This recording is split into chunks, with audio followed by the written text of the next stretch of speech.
What's the best way to balance public safety with police accountability? If there was an easy answer to that question, I wouldn't be asking it.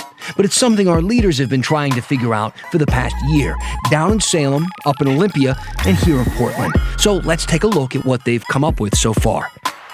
And remember that COVID exposure app that was supposed to launch in Oregon last year, then got delayed and delayed again and again? Well, it's no longer delayed because it's not going to happen at all. Here's the story. All right. Hi. Hello, I'm Dan Haggerty. Shall we? Let's do this thing. It is 6 o'clock, isn't it? This is the story. Thanks for being with us. All the ways to communicate with us at the bottom of your screen. Use that hashtag, HeyDan. Now let's talk about the Oregon legislature for just a minute. I feel like we're kind of waiting for the other shoe to drop. And by that, I mean, will Republicans put their foot in that shoe and use it to walk out? They did it twice in 2019, once last year, and staged a one-day protest in February. It's kind of become their move. They don't have a majority in any part of the state government. So for them, they feel like it is really the only thing they can do to stop something from happening that they really don't want to see happen. Now, I actually thought that they might walk out over the latest gun bill. You know, that's the one that could make it a crime for concealed carry holders to bring guns into a lot of public buildings. But they didn't. Senate Republicans showed up, and everybody voted, and the bill passed. And some of their constituents aren't just mad that it passed, but they're mad that Republicans let it happen. Why didn't they walk out again, they wonder? One person from Malala in particular is very mad. Lavondre Newton just filed a recall petition against Senate Republican leader Fred Girod. Here's what it says on it. Faced with legislation that threatens the safety and financial stability of Oregonians, Senator Fred Girod had refused to use the single tool available to defend the people who elected him. He needs to be replaced with a real leader. Now, they have to get about 9,000 signatures from Senator Girod's district in order to get that recall on the ballot. Now, we asked the senator about this and if he is worried about this, and he says no. He told us he won his election pretty handily, so he's not too concerned. I have to say, this is a new one. All right, there's been plenty of discussions about how to stop the walkouts, penalties maybe for lawmakers who walk out, but this person actually wants to punish Girod for not walking out, for actually showing up to work and doing his job. It's interesting. Speaking of that, here's something we think is worth your time. OPB has a great story on why Oregon's legislature in some ways is dysfunctional, while Washington's, on the other hand, seems to work. You know, they both have strong Democratic majorities, and they try to pass similar bills. But Olympia doesn't seem to have as much drama as we have here in Oregon. One big reason that they surmise here in Washington is that Washington only needs to have half of their lawmakers show up to have a quorum, meaning the Republicans there could walk out, but it's not going to do anything. Now, in Oregon, there is a 2/3 quorum requirement, so the GOP leaders have that power. They have that leverage, the ability to walk out. There's a bunch of other reasons that they cite in there as well, like relationships between the parties and stuff, but you should check it out. It's an interesting read. I'd like to hear your opinion on it. It's on the OPB website right now. Now, that said, I'm not surprised at all by really any of this. I mean, the walkout is a trump card, and they have thrown that card on really big issues before, like cap and trade, which is a controversial bill. But you're lawmakers. Controversial bills are kind of like part of the gig. You know they're going to come up again. And once you set a standard of expectations, some people will start to view that walkout trump card as a metric for what you really care about. Now, as far as the quorum requirement is considered, that's kind of like a catch-22. Because in order for lawmakers to actually vote to change the quorum laws, they'd have to have a quorum. And something tells me that the Republicans aren't going to give up that trump card. They're not going to show up and vote to get rid of that very thing. Anyway, what I'm trying to say is Salem has more drama than Olympia. Okay, but drama isn't necessarily a bad thing in politics. But it's not all dysfunctional. Okay, that's part of our big story tonight. In fact, there's been some major collaboration between the two parties, between Democrats and Republicans in the past few days, specifically on police reform. And I'm talking about both in Salem and in Olympia. They're passing similar bills in the wake of last year's protests and demands for racial justice and police accountability. Tim Gordon has more on the story. It has been a year of demonstrations and conflict over racial justice and policing in America. Portland has often been the center of attention.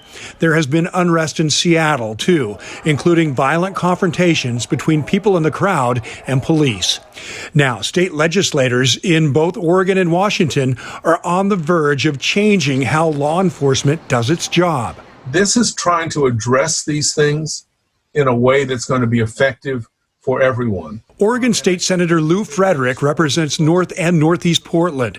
He is pleased there is some bipartisan support to get things done. Everyone got to work together to say, we want to see a safe community. Everyone wants to feel safe wherever they are. And we need to make sure that that's the case for everyone, not just a few people. If some of the measures become Oregon law, they would restrict use of chemical and impact devices in crowd control, require officers to report misconduct by other officers, require officer training in airway anatomy and certification in CPR, and establish a public database for misconduct and discipline. Michael Salvaggio is lobbyist for the Oregon Coalition of Police and Sheriffs. He says the organization has a history of pushing for improvements. We have stood side by side with a lot of the reform advocates, and I know that surprises some people. We agree on much more than we disagree on, and what we disagree on is usually details. In Southwest Washington, the focus has been on the Clark County Sheriff's Office, with deputies involved in 2 shootings of black men since November. While the investigation process is still playing out, the Washington State Legislature is moving forward. Measures there would restrict the use of tear gas to riots in prisons or jails, ban chokeholds, neck restraints, and no-knock warrants, limit high-speed pursuits, and restrict the purchase of military equipment. The Washington Association of Sheriffs and Police Chiefs appears to be mostly agreeable, but thinks a total ban on chokeholds would have unintended consequences. It wrote, the prohibition on chokeholds under any circumstances establishes a public policy that an officer should discharge their firearm or use another form of deadly force against a person, even when a chokehold could have been applied. In the meantime, millions of people across the country are watching the trial of Derek Chauvin in Minneapolis, hoping for an end to policies that keep systemic racism alive. Exactly. And recognizing that is in fact one of the problems that we have in our culture, in our society, in our state, and in our city. Tim Gordon, KGW News. All right, thanks to Tim. Let's talk about the vaccine for a minute. A lot of people are still working on getting their very first dose. Frontline workers just became eligible. Appointments are getting filled as fast as they're getting posted. And it's got a lot of people wondering if we're going to actually have to go through this all again in a couple of months. Now, what I mean by that is something we got from Terry. Terry wrote in and said, I'm pleased to say that I received my second dose of the Pfizer vaccine on Sunday. I'm wondering, though, if I should expect a booster in October or November, since indications say it's effective for 6 months. Are there any plans for booster shots? So, Terry, the short answer here is no. There's no plans right now for a booster shot. Right now, that's not part of what they're trying to figure out. But you say the shot only lasts for 6 months. I've been getting a couple emails about this because of some headlines, I think, that kind of confuse people. And that's because here's the deal. This is a brand new vaccine. Scientists only have the data telling them that it's effective for 6 months because it's only been in existence for less than a year, really. They don't know how long it's going to last exactly because enough time hasn't passed yet. See, right now the data is telling us that the vaccine lasts at least 6 months. So they've been tracking it for 6 months and it's still working. Pfizer says the vaccine showed strong effectiveness 6 months out and that there's no reason to think that protection will drop off after 6 months. So the headlines that people are reading and getting confused by, it doesn't mean that the vaccine stops working at 6 months. It shows that it's still working at 6 months. So the vaccine could last a year. It could last 2 years. It could last a decade. We don't know yet. Scientists don't know yet. They're going to have to wait and find out. There are some vaccines, of course, that provide what's considered lifetime immunity, right? A lot of us have these. The measles, mumps, rubella vaccine, right? That's lifetime. You get that once when you're a kid and you're done. And then there are those flu vaccines that are different. You have to get those every single year because the virus changes. I mean, there are a lot of differences, but those are just kind of how a layman, I guess, would explain it. All of this research is happening in real time, though, and scientists are studying the disease as we're battling it. And have we seen, recommendations can change as scientists get new information. So it's possible that there could one day be a booster shot for the COVID vaccine. but not yet. And we're going to have to wait and find out. Now, why don't we count some vaccines? I like to do this. I like to count vaccines, kind of show where we are at as a state when it comes to getting people vaccinated. Right now, more than 1.31 Oregonians have gotten at least their first dose. A lot of these people have gotten their second dose, most of them actually, and it puts us at 31% of the state's population with that first shot of the vaccine. In Washington, more than 2.36 million people have gotten their first dose, and that works out to be about 31% of the state's population.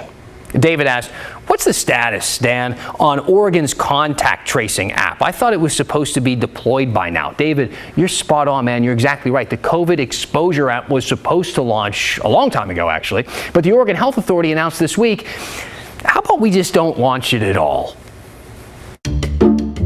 So how did we get here?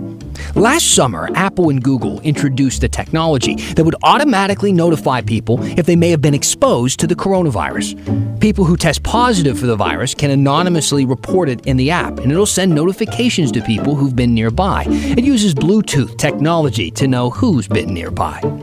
The app doesn't contain personal information, so when you get notified, you won't know who exposed you or where. It just tells you the date and that you may have been exposed. But there were still a lot of concerns about privacy, and across the country, the app was slow to catch on.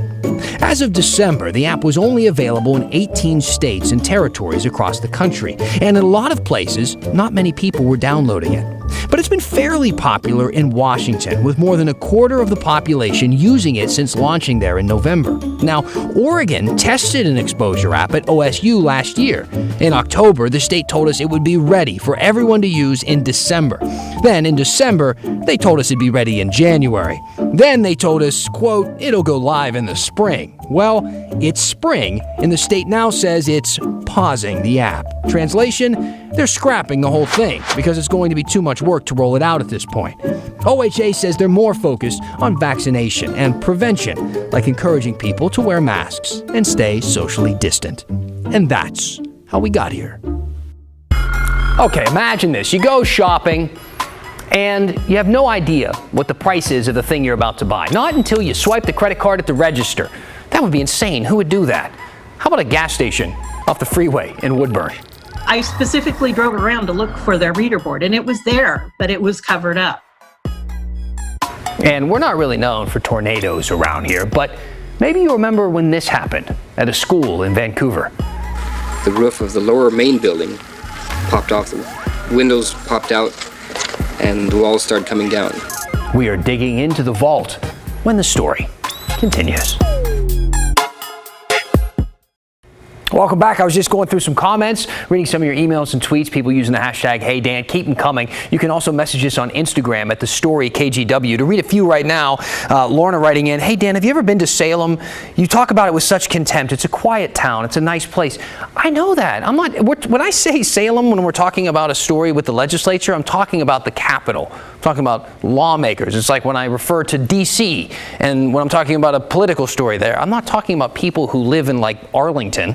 Also, Judy is saying she doesn't like the moving background. This moves around a little bit too much for her. I'll see if I can get like maybe a babbling brook or something in the background. Some people don't like that. And then Pat was saying, stop talking about Republicans walking out as if it has never happened. It's never been done before, with Democrats in control of most everything in the legislature, and the Republicans only having the only option. Democrats would have done the same thing, and they have before, a long time ago. And we've reported on that. And you know what? If the roles are reversed right now, I'd be reporting about that too. This isn't personal. This isn't hey, Republicans, I'm yelling at you. It has nothing to do with that. I'm talking about our elected leaders and the way our government is working in Salem. Doesn't matter what side of the aisle you're on, to find some value in understanding what our lawmakers are doing and how they're interacting with each other. Okay, I'll get off my soapbox and start doing this news show that has my name on it. Now look, nobody likes high gas prices, unless you're like an oil baron or something. If you're an oil baron, then you probably do. But most people are not oil barons, and they don't like high gas prices. Am I right?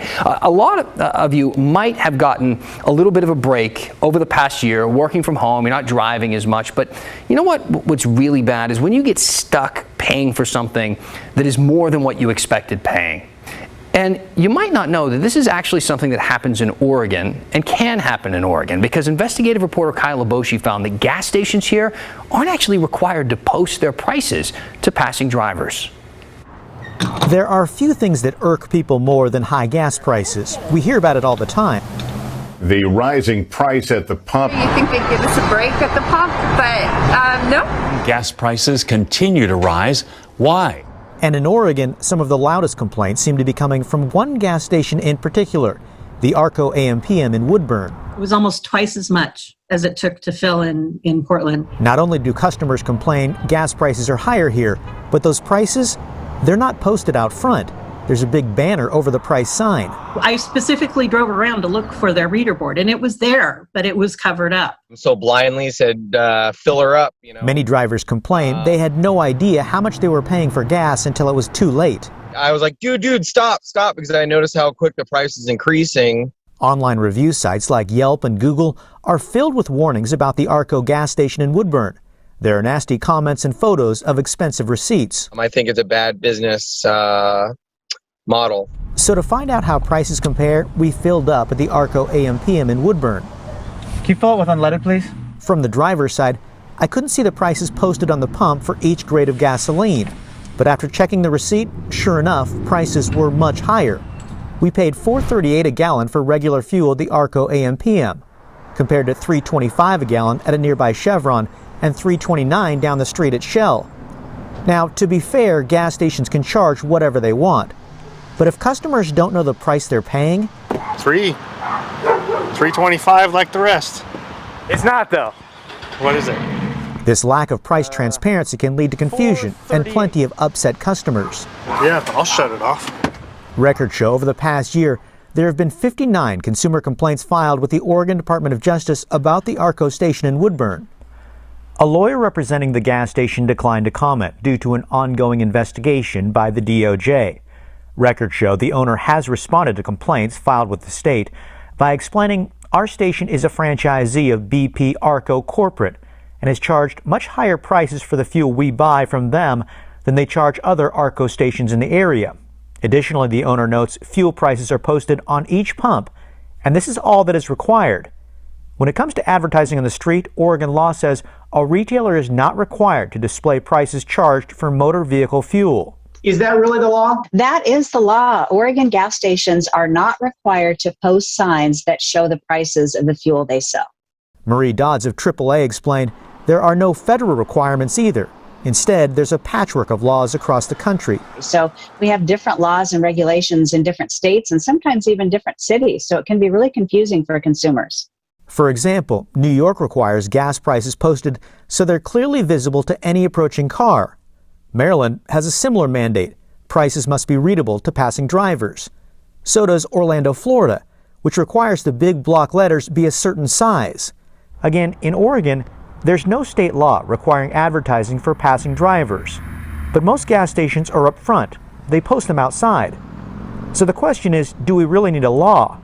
Or would it just make sense for the Arco AM/PM in Woodburn to listen to its customers and post prices out front like everybody else? Kyle Aboshi, KGW News.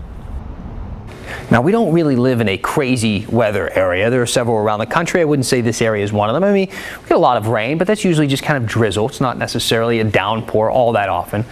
Despite that, we actually average a few tornadoes every year. They're usually small and they don't do much damage, usually. There was actually one that hit the metro area 49 years ago this week. That remains the deadliest tornado on record in the Pacific Northwest. 6 people were killed, hundreds were hurt, and Peter S. Ogden Elementary School in Vancouver was destroyed. Here's what we found on the KGW Vault. We were just coming in from noon hour as this large gust of wind started coming up. It wasn't very strong at first, and then hail came, large hailstones, approximately about the size of a golf ball. They lasted for about 30 seconds, and then the roof of the lower main building popped off, the windows popped out, and the walls started coming down. At this time, half of our students were in, half were out. And then when I saw this, I got the ones that were outside behind our building, and so then about that time the roof of our building came off, but it blew over us, and the rest of the debris was blowing past us because we were close to the building. The main force lasted approximately 45 seconds. Completely demolished all of our school. All of it. The walls were completely laid down, both walls. The gym was completely laid down. At the time, there were some students in the gym when this was taking place. We were having an assembly there, but they were more or less lucky because when the roof popped off of the gym, they were blown out of the gym into the halls. And this helped them quite a bit. And then it only lasted a short time, and then everyone was out. Interesting looking back into the vault, always is. If you have an idea, something you think we should look back and check out, see what we can find down there, let us know. I'm taking a look at some comments. I'm going to read a few of those in just a bit, including one from a viewer who wanted to know, why exactly is Portland called the Rose City? It's a good question. We'll look into it when we finish the story next. Welcome back. So last week we did a story on the cherry blossoms on Portland's waterfront and how they got there, the story behind those. Now, if you missed it, you can find it right now on the KGW YouTube page. It got one of our viewers thinking about another famous Portland flower, another one that gets a lot of attention this time of year. Lynn says, you just did a story about the cherry blossoms on the Portland waterfront. Very interesting and beautiful.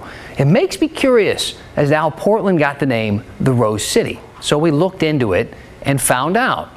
Portland has only been the Rose City for a little over about 100 years. Roses aren't native to this area. They're not native to Portland. And according to the Oregon Historical Society, the first roses came to Oregon in 1837, a rose bush that was a wedding gift from a missionary. Cuttings from those roses were planted all over the region. But the person you can really thank to have Portland called the Rose City would be Georgiana Pittock. She was married to Henry Pittock, the owner of the Oregonian newspaper. Maybe you've been to the Pittock Mansion and seen that view. That's where they lived later in their lives. Georgiana Pittock did a lot of cool things. She helped out the poor and women in Portland, and she and her husband worked for women's suffrage. But she also founded the Portland Rose Society. She grew lots of roses in her yard and got people together for competitions for the best homegrown roses. She started that in 1889, and it eventually became the Portland Rose Festival in 1907. The original Rose Festival had a king of Rosaria, not a queen, not a princess, a king. The first Rose King actually rode an elephant through town. I mean, bring that part back. You can still have a princess, but I want the elephant. It's had parades the entire time. The parades have only been canceled a few times in history because of World War I, World War II, and you guessed it, COVID. That's unfortunately the case again this year. The big event has been canceled. Some events are still going to be going on. Princesses are still going to be crowned, and organizers are encouraging you to decorate your porch for a porch parade. But that's the story. That's the story on the story of the roses. How about it?